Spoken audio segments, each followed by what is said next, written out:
was Jonathan Kuminga. There was a lot of signs leading up to his free agency that it could drag because of the frozen restricted free agent market, which, by the way, is not just a Jonathan Kuminga thing. I think we all know.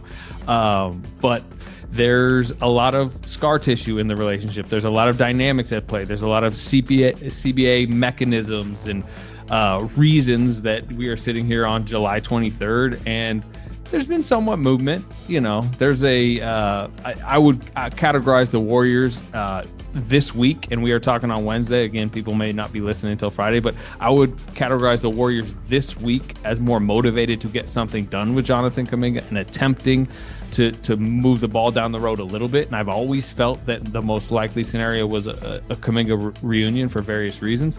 But it's still stagnant July 23rd for various reasons too that go back. It really goes back 4 years. I mean, it's a 4-year story with Kuminga, and I don't know how deeply you want to get into it, but that's why they're stagnant, because of Jonathan Kuminga's situation. Yeah, you authored many stories about this rocky relationship for The Athletic over the years. Some of them were co-authored with our colleague again, the ESPN, Shams Charania, where, I mean, there was sort of a legendary story where Kuminga was quoted. Were you on that story with Shams? Yeah. There was two. So you're talking, I already know the one you're talking about. Yeah. This would have been his third season when he was, he had a really good third season if you look at it statistically. And there was a brutal home loss on the front end of a back-to-back to the Denver Nuggets, which will most be remembered from, remember Jokic hits like a 40-foot banker or something. Oh my God, it was legendary. Yeah, of course. Well, in that game, Kuminga played like 18 minutes, and he'd been playing well, and he had played well in his 18 minutes, but Kerr didn't go back to him. And it was a buildup of frustration of him not breaking through, of him, feeling the career moment, feeling his game getting to a level where he was waiting for a breakthrough. And that was a very criticizable decision that particular night by Kerr. And in the middle of the back-to-back, me and Shams dropped a story where, it was basically Kuminga losing faith in Steve Kerr. He was quoted. Was he quoted? It was. So he was quoted the next night about it because, again, front end of a back-to-back. They then play the next night. Kuminga plays like a career high in minutes. He's awesome. They beat the Raptors. I remember. And then post-game, he goes into great detail about how him and Steve had a meeting that morning and kind of discussed their I guess lack of communication at times, and it almost 24 hours later was viewed as hey, maybe this is a positive. And again, he actually finished that season, at least regular season, decently, but that's like one chapter of about 19 in this saga. We don't have to go chapter and verse, but long story short, Kuminga and Steve Kerr have had a rocky relationship, and I don't know if he was the centerpiece of the two timelines, he and James Wiseman, but he certainly was a big cornerstone of the two timelines, and it hasn't worked out. And it seems, if I could say this broadly, and if I'm over generalizing, knock me back into line. When the Warriors have their best players out there, Kuminga doesn't necessarily seem to thrive. But when he gets a bigger role and the ball in his hands more, he tends to thrive, which is why a lot of people, including, I guess, Mr. Kuminga himself, might have seen a future outside of Golden State, but it hasn't worked out for various reasons, largely because restricted free agency is a B word, and that's the world he's living in right now. Yeah, and he has had moments with the full cast, which has changed over his 4 years, where he has, had huge stretches, 6 weeks where he's averaging 18, 19, 20 on good volume. And but I will say typically it's hey, during Draymond's suspension, the longer suspension was one of his real bust out moments. During Andrew Wiggins' hiatus, everybody can probably remember Andrew Wiggins, or it was Kuminga's second year, missed basically from the All-Star break to the end of the season. And you go back, and this is Kuminga's second season. He was a massive rotation piece that helped drag them to the 6th seed right at the end. And then Andrew Wiggins showed up on the doorstep right before the playoffs, and he was basically pulled from the rotation. And when you trace some of Kuminga's frustrations, it is because there have been moments where he's felt like he has broken through. He has proved to Steve Kerr and the decision makers that it is time to maybe anoint him ready to be an every night guaranteed rotation player.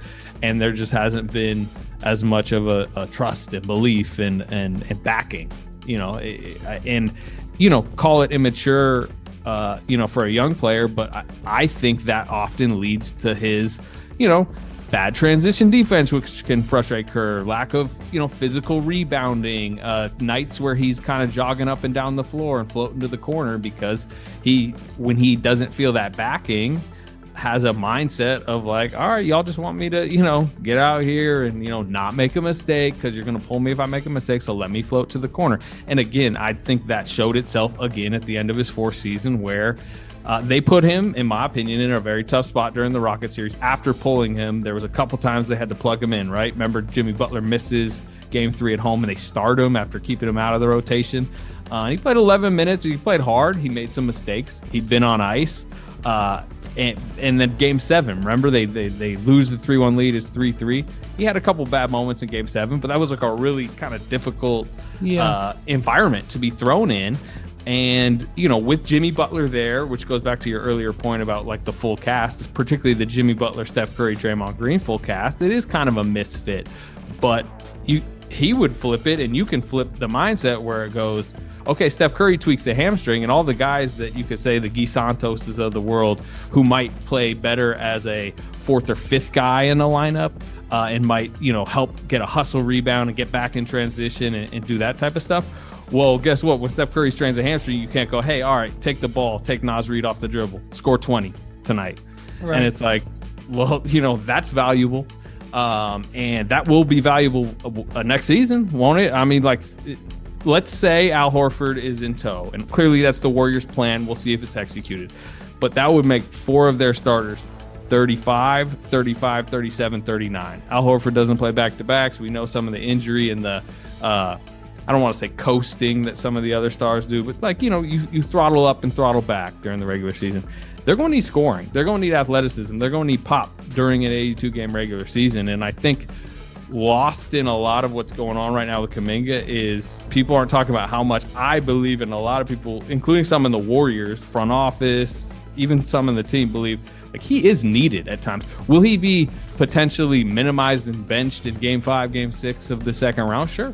That could, again, it could happen. Steve Kerr, gets to a moment where he just needs like defense and hustle and this, and he goes away from him. But guess what? Jimmy Butler misses 2 weeks next season.